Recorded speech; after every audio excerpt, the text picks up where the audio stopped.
Xin kính chào toàn thể các quý vị khán giả đang theo dõi bản tin Hội Gió 247.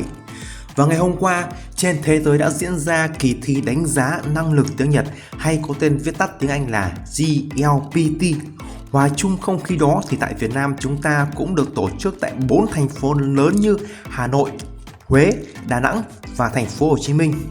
Số lượng thí sinh tham gia là gần 2 vạn người, tức là 20.000 người. Tôi xin nhắc lại là 20.000 người. Đấy là tại Việt Nam thôi, chứ bên Nhật anh em người Việt cũng tham gia khá là đông. Điều đó cho thấy sức hút của kỳ thi này khá lớn đến mức nào, hay nói cách khác, tấm bằng năng lực Nhật ngữ quan trọng đến mức nào thì anh chị em mới bỏ thời gian ra học, bỏ tiền ra đăng ký và đi thi.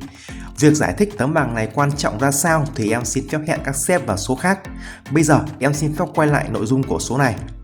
Đấy, nói về công tác tổ chức kỳ thi thì khá là chuyên nghiệp và bài bản. Sau nhiều năm kỳ thi được diễn ra, các thí sinh có thể biết số báo danh và phòng thi trước khi thi 3 ngày. Từ cấp độ N3 đến N5, số báo danh và phòng thi có thể tra cứu trên trang web của đơn vị tổ chức. Tuy nhiên, cấp độ N1 và N2 thì phải đến tận nơi mới có thể xem được. Mặc dù đến tận ngày thi, danh sách vẫn được dán công khai tại cổng trường và thí sinh đến sớm vẫn có thể tra được số báo danh và tìm được phòng thi, nhưng để các thí sinh chủ động hơn và hy vọng ban tổ chức có thể đăng danh sách online để những anh chị em ở xa có thể tiện theo dõi. Như tại đầu cầu Hà Nội đây này, chẳng phải quảng cáo đâu nhưng mà may nhờ có bạn Yuki Bùi đăng lên trên phở bò Facebook, chứ không thì nhiều anh em lại phải lóc cóc bắt xe từ quê lên để xem được cái số báo danh, phòng thi rồi lại đi về, thật là vô cùng vất vả. Tiếp theo là về phần an ninh. Nói về an ninh thì không còn gì phải bàn. Trước khi vào phòng thi, thí sinh dự thi xuất trình giấy tùy thân và được quét bằng máy dò kim loại, không khác gì đi gặp Tổng thống Mỹ anh em ạ. Tiếp theo, thí sinh vào phòng thi chỉ được mang bút chì, tẩy, gói bút chì, thẻ căn cước và một chai nước được bóc nhãn để ở dưới chân. Các thiết bị di động, đồng hồ thông minh bị cấm. Riêng đồ trang sức hoặc là đồng hồ cơ thì anh em nào muốn mang vào để xem giờ thì phải cho vào túi có khóa zip, niêm phong bằng băng keo trắng rồi để trên mặt bàn. Nói về đồng hồ thì chắc nhiều anh em thắc mắc lắm, nhưng mà mình nghĩ là không cần phải mang vào làm gì, vì kỳ thi năm nay đồng hồ được trang bị và đặt ở trên mục giảng vô cùng dễ nhìn. Đây có lẽ là điểm cải tiến so với các kỳ thi trước mà mình vô cùng hài lòng. Về phần đề thi năm nay thì số lượng câu hỏi ít hơn so với các năm trước. Cụ thể như đề thi N1, phần từ vựng ngữ pháp chỉ đến câu 44 ít hơn một câu.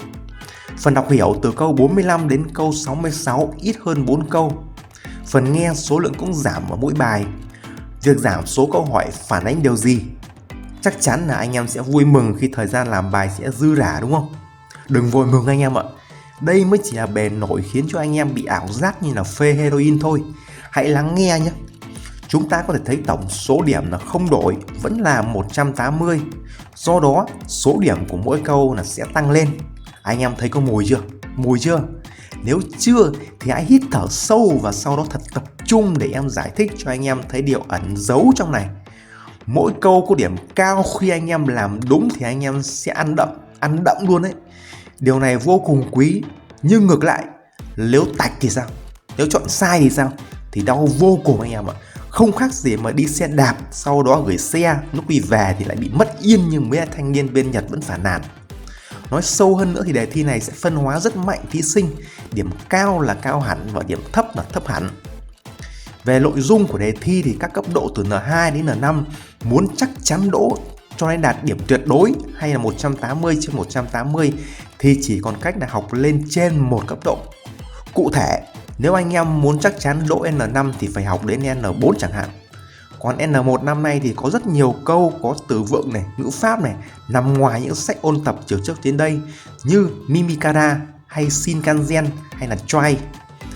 Phần nghe thì lắt léo hơn nhiều, không còn nói theo thứ tự các đáp án để dễ lựa chọn nữa, mà nó yêu cầu người nghe là vô cùng tập trung và phải hiểu gần như, em nhắc lại là gần như thôi nhé, gần như toàn bộ nội dung đoạn băng. Đặc biệt là câu cuối không còn là nam chọn phương án nào, nữ chọn phương án nào, mà năm nay là gì? Câu đầu là hai người chọn phương án nào và câu cuối là nữ chọn phương án nào. Thế mới khoai chứ này.